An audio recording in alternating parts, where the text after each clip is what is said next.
தேமுதிக தலைவர் விஜயகாந்தின் உடல் சென்னை கோயம்பேட்டில் உள்ள கட்சியின் தலைமை அலுவலகத்தில் 72 குண்டுகள் முழங்க அரசு இறுதி மரியாதையுடன் நல்லடக்கம் செய்யப்பட்டது. சென்னை தீவுத்திடலில் இருந்து ஊர்வலமாக எடுத்து வரப்பட்ட விஜயகாந்தின் உடல் சென்னை கோயம்பேட்டில் உள்ள தேமுதிக தலைமை அலுவலகத்திற்கு கொண்டு வரப்பட்டது. இறுதிச் சடங்குகள் நடைபெறும் தேமுதிக அலுவலகத்திற்குள் குடும்ப உறுப்பினர்கள் தவிர பொதுமக்கள் யாரும் அனுமதிக்கப்பட மாட்டார்கள் என்று காவல்துறை அறிவித்தது. இதன் காரணமாக இறுதிச் சடங்கை பொதுமக்களும் கட்சி தொண்டர்களும் காணும் வகையில் LED திரைக்கு ஏற்பாடு செய்யப்பட்டது. இறுதி அஞ்சலி செலுத்தும் நிகழ்ச்சியில் குடும்ப உறுப்பினர்கள், முக்கிய பிரமுகர்கள் உட்பட 200 பேர் மட்டுமே அனுமதிக்கப்பட்டனர். முதலமைச்சர் மு.க. ஸ்டாலின் இறுதி அஞ்சலி நிகழ்ச்சியில் பங்கேற்று விஜயகாந்தின் உடலுக்கு இறுதி மரியாதை செலுத்தினார்.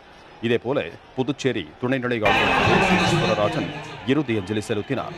அமைச்சர்கள் உதயநிதி, தங்கம் தென்னரசு, மா. சுப்பிரமணியன், KN நேரு, தாமு அன்பரசன், நாடாளுமன்ற உறுப்பினர் TR பாலு, முன்னாள் முதலமைச்சர் O. பன்னீர்செல்வம், முன்னாள் அமைச்சர் ஜெயக்குமார் உள்ளிட்டோர் இறுதி அஞ்சலியில் கலந்து கொண்டனர். இதனைத் தொடர்ந்து காவல்துறையினரின் 72 குண்டுகள் முழங்க தமிழக அரசு சார்பில் இறுதி மரியாதை செலுத்தப்பட்டு விஜயகாந்தின் உடல் நல்லடக்கம் செய்யப்பட்டது.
வாழ்க வாழ்க வாழ்கவே